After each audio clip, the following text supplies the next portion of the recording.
सबरंग सबरंग। नमस्कार, सुप्रभात, स्वागत अभिनंदन आप सभी का सबरंग कार्यक्रम में। मित्रों, भाग दौड़ भरी जिंदगी में सुबह से लेकर रात तक व्यक्ति दौड़ता भागता रहता है और यदि तब भी उसे सफलता नहीं मिलती तो वो निराश होने लगता है, हताश होने लगता है, निराशा के सागर में, दुखों के सागर में डूबने लगता है। लेकिन किसी ने बहुत सुंदर सी बात कही है मित्रों कि यदि धैर्य रूपी रस्सी जीवन में हो, उसका सहारा लिया जाए तो दुखों के सागर में डूबने से बचा जा सकता है। जीवन में उतार चढ़ाव तो आते ही हैं, लेकिन यदि धैर्यता रूपी गुण हमारे जीवन में है तो ये गुण हमें उबार लेता है। और मित्रों, यदि हमने सच्चे दिल से अच्छाई के रास्ते पर चलते हुए परिश्रम किया है तो आज नहीं तो कल हमें उसका फल अच्छा ही मिलेगा, क्योंकि सच्चे और अच्छे के साथ ईश्वर होते हैं और वो भी तो देख रहे हैं हमारी मेहनत को, और जो कर्म हमने किए हैं उसका सुंदर फल हमें कल अवश्य प्राप्त होगा। ये आशा रखें, विश्वास रखें, धैर्यता बनाए रखें तो जीवन खुशहाल रहता है। तो आइए धैर्यता रूपी गुण को अपने जीवन में शामिल करने के संकल्प के साथ चलते हैं आज के सुंदर सुवाक्य की ओर।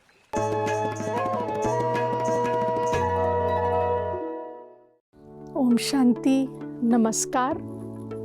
शक्तिशाली वो नहीं जिसमें कोई कमी ना हो। शक्तिशाली वो है जो कि अपनी कमी कमजोरियों को जानते हुए भी उसे परिवर्तन करने का संकल्प लेते हैं। हम जानते हैं कि हमारे जीवन में कमियां भी हैं और विशेषताएं भी हैं। दोनों ही हमारे जीवन में हैं, लेकिन कभी कभी ऐसा होता है कि हम अपने कमियों पर ज़्यादा ध्यान देते देते अपनी विशेषताओं को और गुणों को भूल जाते हैं। अगर हम जीवन के अंदर ये सोच लें कि अगर कमियां हैं तो उसे दूर करने का भी मुझे प्रयत्न करते रहना है, और साथ साथ जो मेरे में गुण और विशेषताएं हैं उसे अपने व्यवहार से और भी अधिक शक्तिशाली बनाना है। जब हम कमजोरियों को सोचते रहते हैं तो कमजोर बन जाते हैं, और शक्तिशाली बनने के लिए सबसे ज़्यादा सरल उपाय है वो है हमारी शक्तिशाली सोच, शक्तिशाली दृष्टिकोण। आजकल के वर्तमान के समय में मनुष्य के सामने कई प्रकार की परिस्थितियां हैं। संबंधों में मनमुटाव है, असफलताएं भी हैं। तो उस समय शक्तिशाली सोच जीवन का वो आध्यात्मिक शस्त्र है जिसे हम प्रतिदिन उपयोग करें। तो आइए आज से ये संकल्प लें कि दिन की शुरुआत जब हम करेंगे तो शक्तिशाली सोच से करेंगे और जीवन के अंदर सफल रहेंगे और आगे बढ़ते रहेंगे। ओम शांति। मित्रों, पहले के ज़माने में जब लोग यात्राएं किया करते थे तो बीच बीच में पानी के मटके रखे जाते थे ताकि लोग अपनी प्यास बुझा सकें। आज भी जब कांवड़ यात्रा होती है या अन्य इस प्रकार के कुछ आयोजन होते हैं तो इस प्रकार से व्यवस्था की जाती है। एक जगह बहुत सुंदर सी बात रखी गई थी, लिखी गई थी कि जब हम पानी के लिए खड़े होते थे तो बीमारियां भी हमसे दूर खड़ी रहती थीं। आज हमारे पास आरओ है तो बीमारियां भी हज़ारों हैं। साधनों को हम यूज़ करें मित्रों, लेकिन इस बात का भी ज़रूर ध्यान रखें कि कौन सी बातें बीमारियों को बढ़ाती चली जा रही हैं। शायद वो हमारा परिश्रम ना करना हो, हमारा मेहनत ना करना हो, या फिर प्रकृति से अपने आप को थोड़ा दूर ले जाना हो, ये भी कारण हो सकते हैं। चिंतन कीजिएगा, क्योंकि हमारा लक्ष्य तो यही है कि आप हमेशा स्वस्थ रहें। इसीलिए आइए चलते हैं, स्वास्थ्य की बात करते हैं। आपकी सेहत आपके हाथ में। ओम शांति। ओरल कैंसर बहुत कॉमन कैंसर है मेल पॉपुलेशन में हमारे देश में, ओरल कैंसर्स का अर्थ है कि जो भी कैंसर हमारे ओरल कैविटी में होता है, टंग है, चीक है, लिप है, हार्ट पैलेट है, इनमें जो भी कैंसर होता है उसको ओरल कैंसर कहते हैं। इसकी पहली स्टेज होती है लीकोप्लेकिया, जिसमें वाइट पैच आ जाता है चीक के ऊपर, होठों पर, टंग के ऊपर। और अगर हम ये आइडेंटिफाई कर लेते हैं जो नॉन हीलिंग अल्सर होता है और उसका स्मीयर बनाते हैं तो जल्दी आइडेंटिफाई कर सकते हैं। ओरल कैंसर में सबसे बड़ा कारण है टोबैको। 90% ओरल कैंसर का कारण है हमारा तंबाकू का सेवन, किसी भी तरीके से जो लिया जाता है, चाहे बीड़ी है, सिगरेट है, स्मोकिंग है, फैनी है, जर्दा है, उसको जब हम मुंह पर रखते हैं और उसको काफ़ी देर तक रखते हैं तो वहाँ इरिटेशन होता है, इन्फ्लेमेशन होता है और धीरे धीरे वो कैंसर का फॉर्म लेता है। ट्रीटमेंट डिपेंड करता है कि कितना स्टेज क्या है और कितना फैला हुआ है, स्प्रेड किया हुआ है, उसके अनुसार ट्रीटमेंट होता है। साथ ही साथ मेन जो हमें सीखना है कि इसको हम प्रिवेंट करें, ओरल हाइजीन को अच्छा रखें, दांतों को अच्छा डेंटिस्ट को दिखाकर अच्छी क्लीनिंग करें, सफाई रखें। कोई भी दांत अगर ख़राब है, डिके है, तो वो भी इरिटेट करके कैंसर को कर सकता, टंग कैंसर को पर्टिकुलरली। तो ओरल कैंसर को प्रिवेंट करें और अपनी हेल्थ को ठीक रखें। ओम शांति। मित्रों, कहते हैं विचारों की खूबसूरती जहाँ कहीं भी मिले उसे चुरा लो, क्योंकि चेहरे की खूबसूरती तो समय के साथ ढल जाती है, लेकिन विचारों की जो खूबसूरती है वो हमेशा के लिए हमें लोगों के दिलों में अमर बना देती है। अपने जीवन को इन्हीं सुंदर विचारों के आधार पर, आध्यात्म के आधार पर महानता के शिखर पर पहुंचाया ब्रह्मा कुमारीज़ की वरिष्ठ राजयोगिनी दादी निर्मल शांता जी ने, जिन्होंने अपने पूरे जीवन को परमात्म कार्य अर्थ समर्पित कर दिया और साथ ही अपने जीवन के माध्यम से अनेकानेक आत्माओं के लिए प्रेरणा के स्रोत बन गईं। आज दादी जी का स्मृति दिवस है।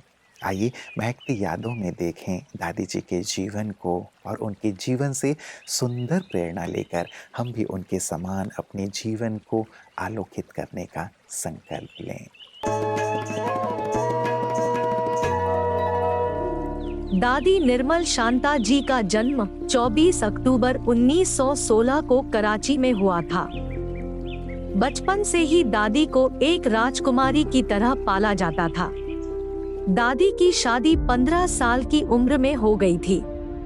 शुरू में ही उन्होंने बाबा के दर्शन और ईश्वरीय ज्ञान को संदेह की दृष्टि से देखा था, लेकिन जब उन्हें प्रकाश के बिंदु शिव बाबा का दर्शन हुआ तो वह नष्टोमोहा हो गई और अपने पति के घर से अनुमति और आशीर्वाद लेने के बाद खुद को यज्ञ में समर्पित कर दिया।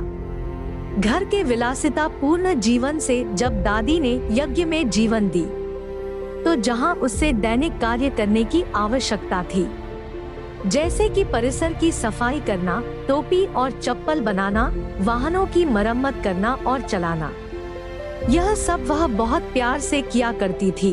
वह आवाज से ऊपर न्यारा और प्यारा रहना पसंद करती थी।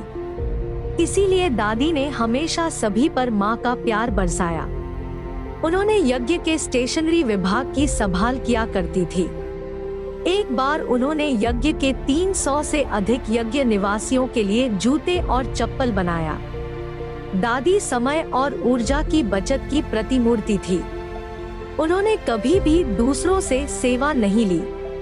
उन्होंने कोलंबो, अमृतसर, पटना और कोलकाता में भी अपनी सेवाएं दी। कोलकाता में रहकर आपने ब्रह्मा कुमारीज के ईस्टर्न जोन की देखभाल की। दादी ने थोड़े समय के लिए अतिरिक्त मुख्य प्रशासक के रूप में सेवाएं दी। रुक्मणी बहन और मुन्नी बहन जैसे यज्ञ के विशेष रत्नों को खोजने का श्रेय भी दादी को जाता है। आपको यह हमेशा नशा रहता था कि अलौकिक, लौकिक और पारलौकिक बाप आपने एक में ही पाया। आपने 15 मार्च 2013 को अपने नश्वर कुंडली छोड़कर बाप दादा की गोद ली।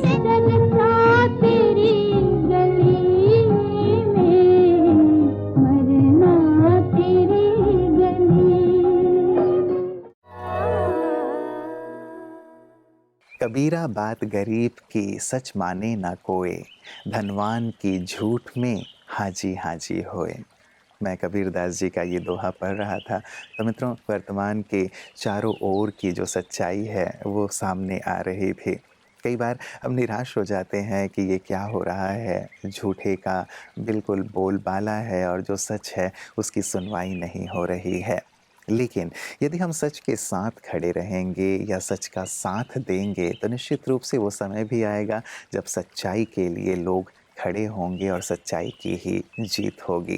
कोई काला हो, गोरा हो, अमीर हो, गरीब हो या किसी भी स्तर का हो, सबके लिए समान भाव रखना या सत्यता के पक्ष में खड़ा होना, ये आध्यात्म ही हमें सिखाता भी है और इसकी शक्ति भी हमें प्रदान करता है। इसीलिए अध्यात्म का जीवन में होना बहुत बहुत आवश्यक है ताकि हम सत्यता के साथ जीवन को सुंदर बना सकें। कैसे ये जीवन में लाया जा सकता है, इसी का सुंदर ज्ञान ब्रह्मा कुमारियाँ सभी को प्रदान कर रही हैं। आइए देखें पीस न्यूज़ हाइलाइट्स में।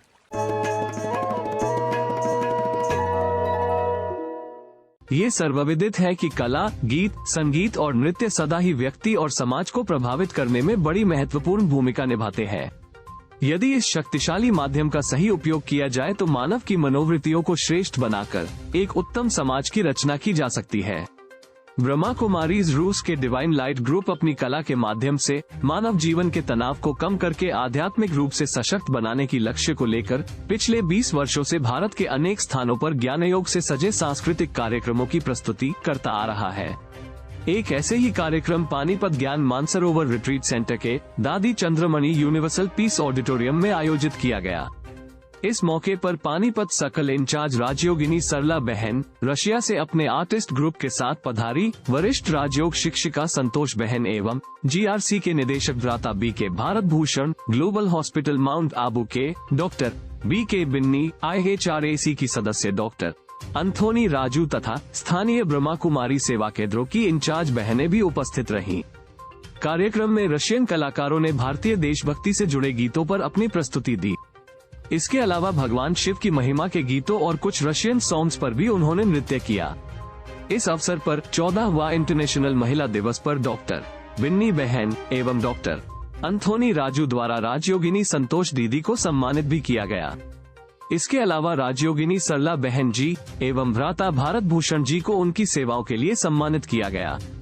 कार्यक्रम के अंतिम चरणों में बीके भारत भूषण भाई जी ने सभी कलाकारों को अपना आभार प्रकट किया और IHRAC की सदस्यों को ईश्वरीय सौगात देकर सम्मानित किया। 1000 से अधिक शहरवासी और आसपास के गांव वाले उपस्थित रहे और कार्यक्रम का लाभ उठाया।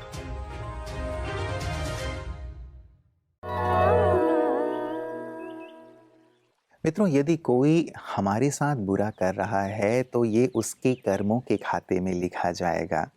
उसके कर्मों को देख करके, उसके व्यवहार को देख करके हम क्यों अपने कर्मों को, अपने भविष्य को गलत करें, बुरा करें? क्यों इसे हम नष्ट करें अपने समय को? सचमुच बहुत ही गहरी बात है मित्रों।